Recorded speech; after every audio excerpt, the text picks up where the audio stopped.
22ನೇ ತಾರೀಕು ಅಯೋಧ್ಯೆಯಲ್ಲಿ ಉದ್ಘಾಟನೆ ಆಗಲಿರುವ ಭವ್ಯವಾದ ರಾಮ ಮಂದಿರ ಉದ್ಘಾಟನೆ ನಿಮಿತ್ತ ಇವತ್ತಿನ ದಿವಸ ನಾವು ಹಿಂದೂ ಜಾಗೃತಿ ಸೇನೆ ಜಿಲ್ಲಾ ಘಟಕ ಕಲಬುರಗಿ ವತಿಯಿಂದ ಮಾನ್ಯ ಜಿಲ್ಲಾಧಿಕಾರಿಗಳಿಗೆ ಒಂದು ಮನವಿ ಸಲ್ಲಿಸಿದ್ದೀವಿ.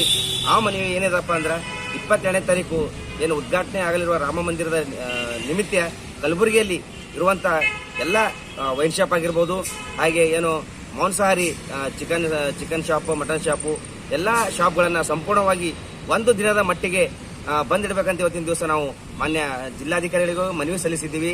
ಅದೇ ರೀತಿಯಾಗಿ ಆ ಮನವಿಯಲ್ಲಿ ಕೂಡ ಸಂಬಂಧಪಟ್ಟಂತಹ ಪೊಲೀಸ್ ಆಯುಕ್ತರಿಗೂ ಹಾಗೂ ಅಬಕಾರಿ ಇಲಾಖೆಗೂ ಕೂಡ ಮನವಿ ಕೊಟ್ಟಿದ್ದೀವಿ. ಅದೇ ರೀತಿಯಾಗಿ ಏನು 22ನೇ ತಾರೀಕು ಜಿಲ್ಲಾಧಿಕಾರಿಗಳು ದಯವಿಟ್ಟು ಕಲಬುರಗಿ ಜಿಲ್ಲೆಯಲ್ಲಿರುವ ಸಂಪೂರ್ಣವಾದ ಏನು ವೈನ್ ಶಾಪು ಮತ್ತು ಮಾಂಸಾಹಾರಿ ದುಕಾನ್ಗಳನ್ನು ಒಂದು ದಿವಸ ಮಟ್ಟಿಗಾದರೂ ಬಂದ್ ಮಾಡಿಸ್ಬೇಕಂತ ಇವತ್ತಿನ ದಿವಸ ಜಿಲ್ಲಾಧಿಕಾರಿಗೆ ಮಾಧ್ಯಮ ಮುಖಾಂತರ ಮನವಿ ಮಾಡ್ಕೊಳ್ತಾ ಇದ್ದೀವಿ.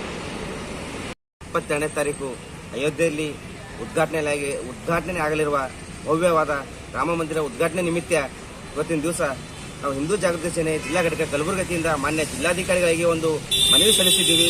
ಆ ಮನವಿ ಏನಿದಪ್ಪ ಅಂದ್ರೆ 22ನೇ ತಾರೀಕು ಏನು ಉದ್ಘಾಟನೆ ಆಗಲಿರುವ ರಾಮ ಮಂದಿರದ ನಿಮಿತ್ತ ಕಲಬುರಗಿಯಲ್ಲಿ ಇರುವಂಥ ಎಲ್ಲ ವೈನ್ ಶಾಪ್ ಆಗಿರ್ಬೋದು, ಹಾಗೆ ಏನು ಮಾಂಸಾಹಾರಿ ಚಿಕನ್ ಶಾಪು, ಮಟನ್ ಶಾಪು ಎಲ್ಲ ಶಾಪ್ಗಳನ್ನು ಸಂಪೂರ್ಣವಾಗಿ ಒಂದು ದಿನದ ಮಟ್ಟಿಗೆ ಬಂದಿಡಬೇಕಂತ ಇವತ್ತಿನ ದಿವಸ ನಾವು ಮಾನ್ಯ ಜಿಲ್ಲಾಧಿಕಾರಿಗಳಿಗೂ ಮನವಿ ಸಲ್ಲಿಸಿದ್ದೀವಿ.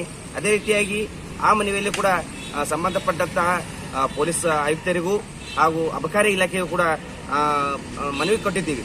ಅದೇ ರೀತಿಯಾಗಿ ಏನು 22ನೇ ತಾರೀಕು ಜಿಲ್ಲಾಧಿಕಾರಿಗಳು ದಯವಿಟ್ಟು ಕಲಬುರಗಿ ಜಿಲ್ಲೆಯಲ್ಲಿರುವ ಸಂಪೂರ್ಣವಾದ ಏನು ವೈನ್ ಶಾಪು ಮತ್ತು ಮಾಂಸಾಹಾರಿ ದುಕಾನ್ಗಳನ್ನು ಒಂದು ದಿವಸ ಮಟ್ಟಿಗಾದರೂ ಬಂದ್ ಮಾಡಿಸ್ಬೇಕಂತ ಇವತ್ತಿನ ದಿವಸ ಜಿಲ್ಲಾಧಿಕಾರಿಗೆ ಮಾಧ್ಯಮ ಮುಖಾಂತರ ಮನವಿ ಮಾಡ್ಕೊಳ್ತಾ ಇದ್ದೀವಿ.